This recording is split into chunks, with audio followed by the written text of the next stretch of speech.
Look at her. Over there. That's my daughter. See her spinning? Even dancing?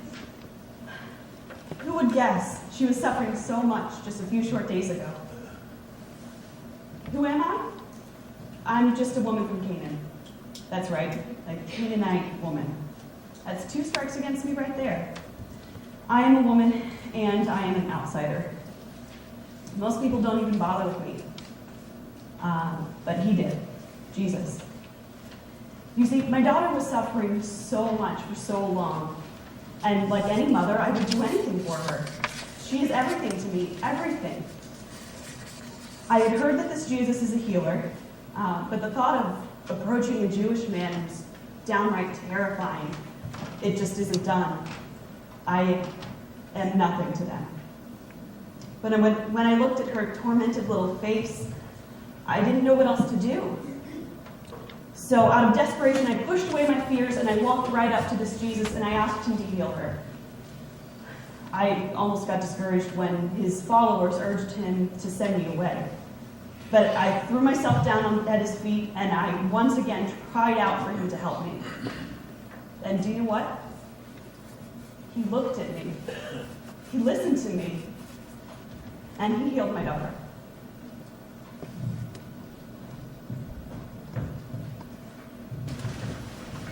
Today we meet a woman, a remarkable woman with tremendous courage, faith, and a sharp wit. Her encounter with Jesus may seem a little confusing, maybe even troubling, but it is equally remarkable. And I hope our remaining time together this morning will help make it memorable as well. And will deepen our faith in this powerful, merciful, personal Jesus who wants to be up close and personal with each and every one of us. So what do we know about this woman?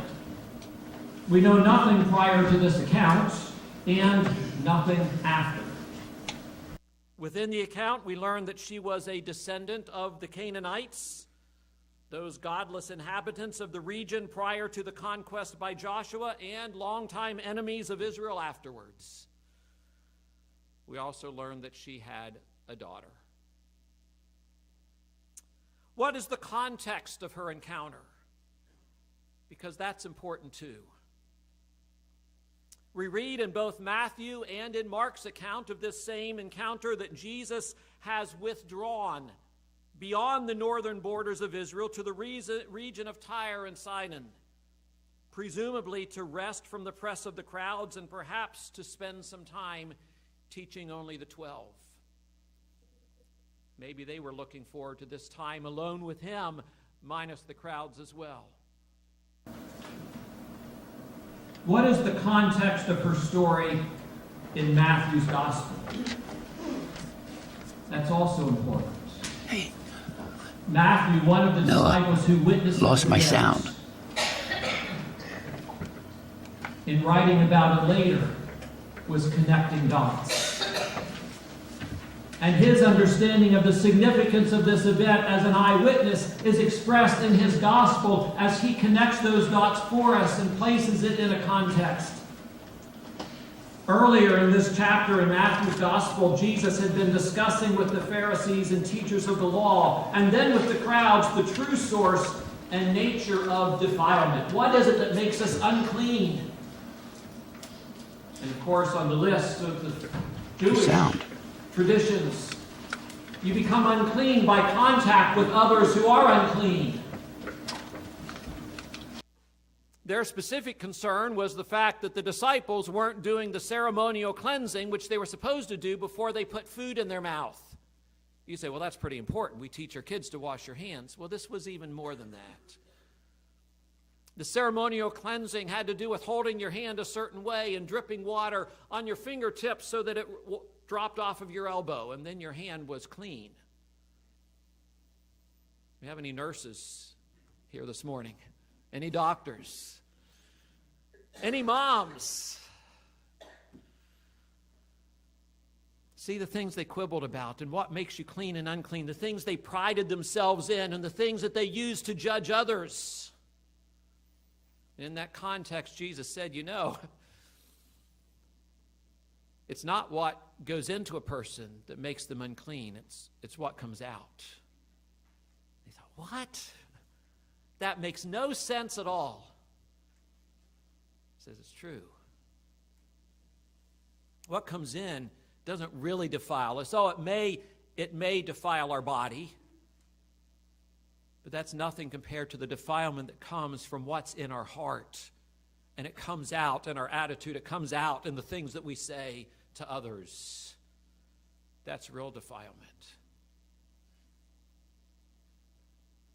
Interesting context, isn't it?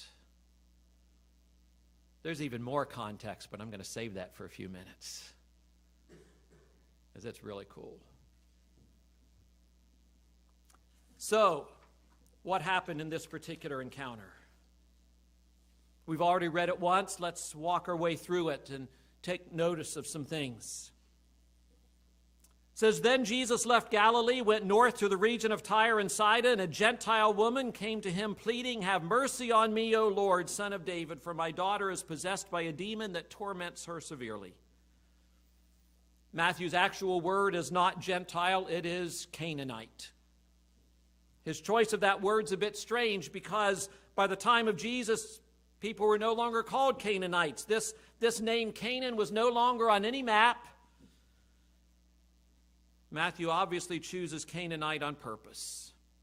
Not only is she the other, as we're so quick to place people, different skin color, different ideology, different political party, different nationality, different religion, the other. And we make judgments about the other. But she was not just the other. She was part of an enemy people. Yet she seems to know who Jesus is. Not only does she use the respectful term Lord, which is submitting herself to someone, elevating him above her, but she addresses him as the Son of David, a term associated with the Jewish Messiah. And she begs him to heal her daughter who is tormented by a demon. She is desperate, and she comes shouting. But Jesus gave no reply, not even a word. We don't know for how long, but there's a pause, there's a beat, at least one. Why was Jesus silent, do you think? Why is God sometimes silent? In those times of waiting, we assume that he doesn't know, or worse yet, doesn't care. You remember Lazarus? You remember how that story unfolds in John 11? A man named Lazarus was sick. He lived in Bethany with his sisters, Mary and Martha. So the two sisters sent a message to Jesus telling him, Lord, your dear friend is sick. Skip down a verse. So although Jesus loved Martha, Mary, and Lazarus, he stayed where he was for the next 2 days. You hear that? Jesus loved Mary and Martha and Lazarus. So he stayed where he was for 2 days. Silence. And somehow during the time of sending that message and Jesus' delay, Lazarus died.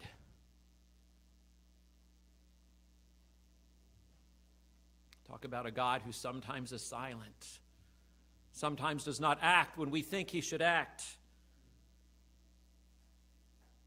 Now, I skipped a verse in that account.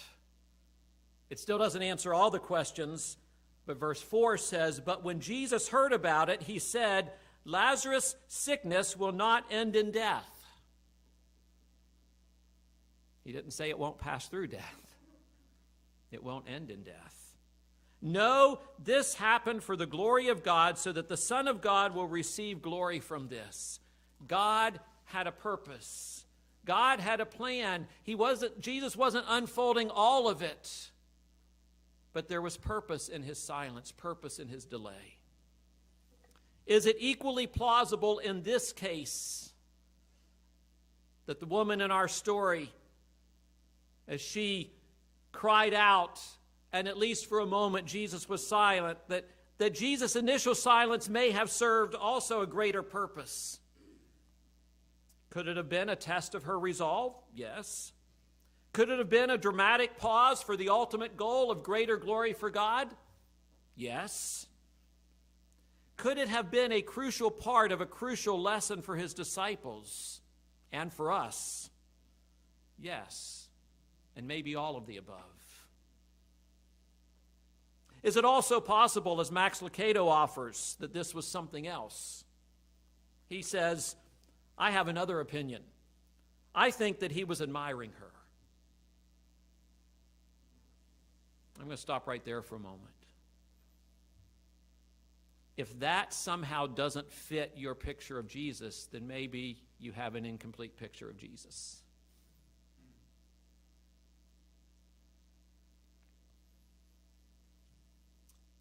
Do you think maybe there was a smile on Jesus' face? I don't know. But if the thought of it doesn't fit your picture of Jesus, you have an incomplete picture of Jesus. I don't know if Max is right or not, but let's hear him out. He says, I think he was admiring her. I think that it did his heart good to see some spunky faith for a change. I think that it refreshed him to see someone asking him to do the very thing he came to do, to give great gifts to unworthy children. Could be.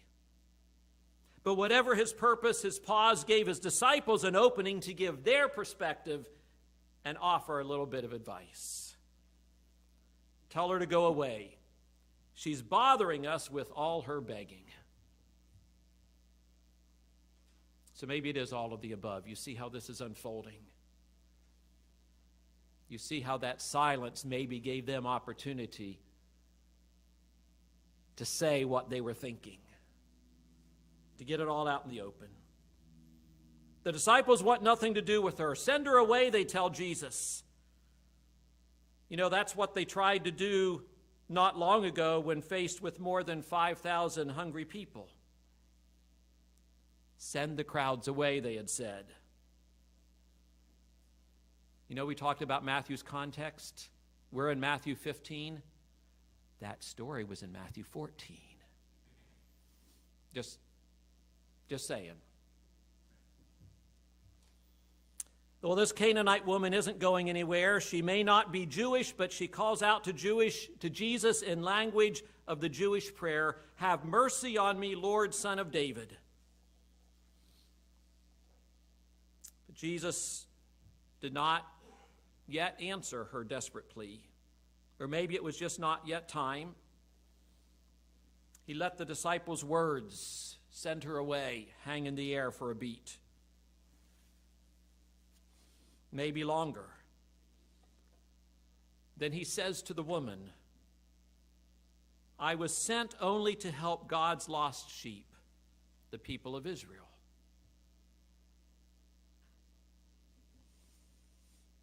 Again, we may struggle to understand. This is not just silence. This is something that sounds a little bit putting off, a little bit dismissive, a little bit like a door that's threatening to close. Was it a test? If so, for whom? Was he temporarily agreeing with the disciples' assessment of her unworthiness in order to set them up, I like that thought, as a further development of this lesson that he wanted them to learn? Or was he compassionately suggesting to the woman, "I really would like to help you, but I'm kind of caught here. I'm not sure how to justify it in light of who I am and who you are"?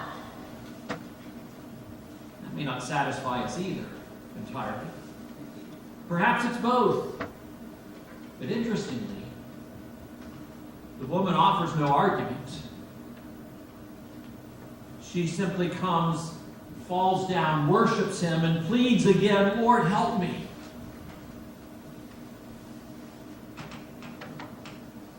Lucado writes of this woman, she is clearly desperate. Her daughter is demon-possessed. She knows she has no right to ask anything of Jesus. She is not a Jew. She is not a disciple. She offers no money for his ministry. She makes no promises to devote herself to missionary service. Yet you get the impression that she knows as well as anybody that Jesus doesn't owe her anything.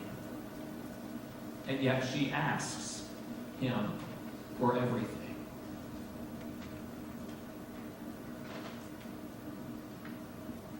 And then Jesus responds, it isn't right to take food from the children and throw it to the dogs.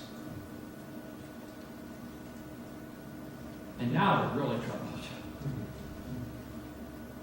As we struggle to make sense of this encounter, as we struggle to make sense and to understand this Jesus who we thought we knew, did Jesus really compare this woman to dogs begging for food while the family eats their meal? Well, let's check with Mark.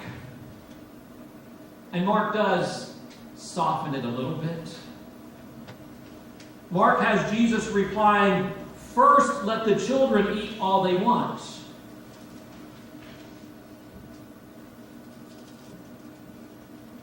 For it is not right to take the children's bread and toss it to the dogs.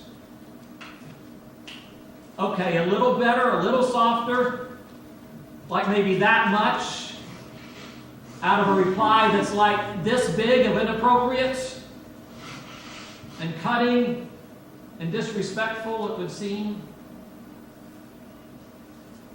Yes, saying that the children must be fed first at least allows for the possibility of a later healing, a window for the coming mission to the Gentiles. But even in Mark, the woman's need is too urgent for that. And the comment about the place of dogs in the family hierarchy still feels so unkind, so unlike Jesus. So we have a few options here. One of them is not that this was how Jesus viewed her. That's a hill I'll die on.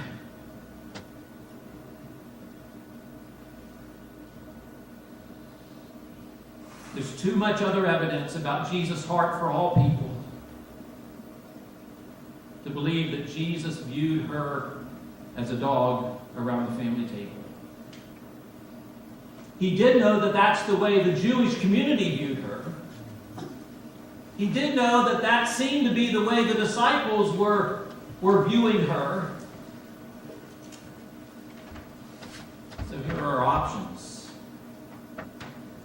Perhaps Jesus is continuing to test this woman. Perhaps not for his benefit, but for her own. He knew what was in her heart. He was just trying to draw it out. Or maybe not just for her own, maybe for the disciples' benefits. That they would be able to see what was in her heart that he knew and needed to bring to the surface, just like his silence brought theirs to the surface. Maybe Jesus is continuing to set up for the disciples, arguing from a traditional Jewish viewpoint while they quietly cheer him on, unaware of the ideological ambush that's awaiting them with her next response. Or, as Lucado suggests, maybe there's something else at play here. You see what I did there? A few of you do. Because Lucado wrote the Women's Bible Study book that some of you are involved in, and you studied this very story, and he talked about this.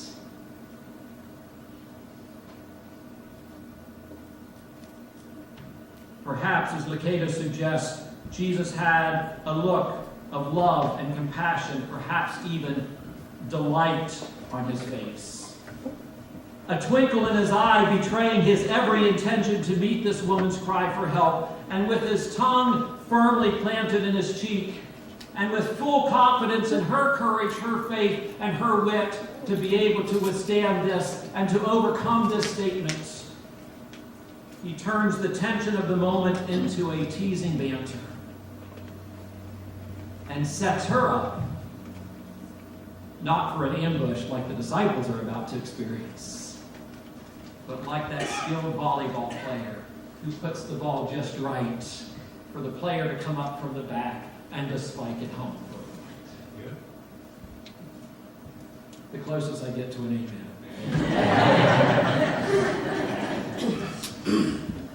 Listen to her reply.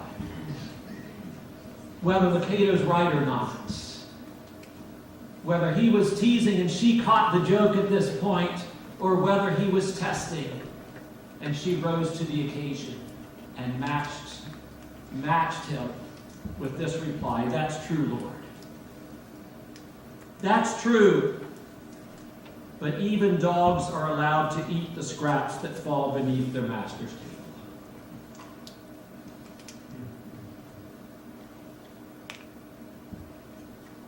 She doesn't argue with him. She doesn't dispute the fact that Jesus' mission is to Israel first, and that her status is secondary to that of the Israelites. She simply spoke the truth. The simple, the strong, the powerful truth. The children have been fed.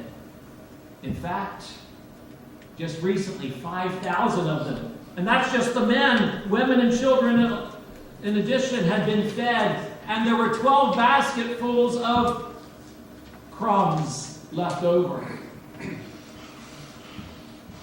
Surely there was enough for her and her daughter left over from what Israel did not need or want. "Dear woman," Jesus said to her, "your faith is great. Your request is granted." And her daughter was instantly healed. Jesus responds to such striking faith. Yes, Jesus has enough bread for Israel.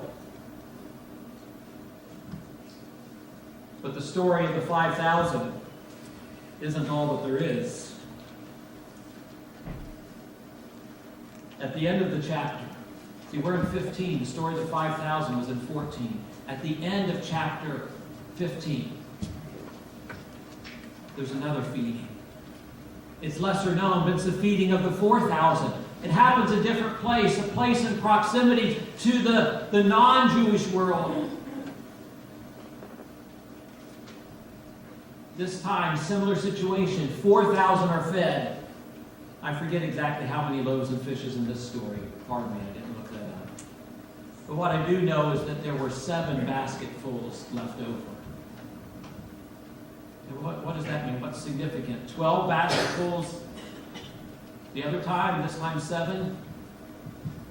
12 makes us think of 12 tribes of Israel, the Jewish nation. 7, the number of wholeness, completeness. The number many suggest encompasses the nations, not just the Jews. Perhaps Matthew has placed the story of Jesus and the Canaanite woman between these two feeding stories for a purpose, to help us see even more clearly God's heart for all people. Yes, there's enough for Israel, for everybody. For everybody.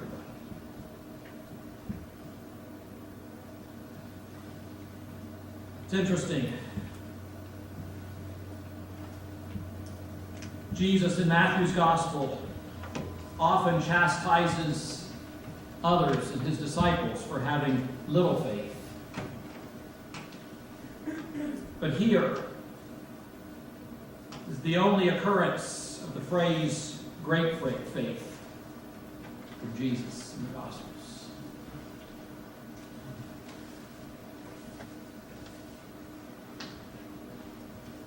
Cato writes, the disciples during 2 years of training hadn't done what this woman did in a few moments of conversing. She impressed God with her faith. Their hearts may have been good, their desire may have been sincere, but their faith didn't turn God's head the way this woman's did. For all we don't know about her, we do know one remarkable truth. She impressed God with her faith. Whatever else she did in her life, inconsequential by comparison. Woman, you have great faith. Some statement, especially when you consider that God said it. The God who can put a handful of galaxies into his palm, the one who creates Everest as a hobby, the one who paints rainbows without a canvas, the one who can measure the thickness of mosquito wings with one hand and level a mountain with the other. One would think that the Creator would not be easily impressed, but something about this woman brought a sparkle to his eyes and most likely a smile to his face. I praise God for the courage, the faith, the wit of this woman. I praise God for her story and for her statement. Because in that statement, we all find ourselves.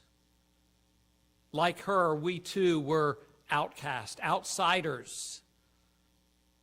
But for the grace of God, I praise God that there were and still are crumbs left from the banquet, crumbs left from the master's table, enough for the world, enough for you and me.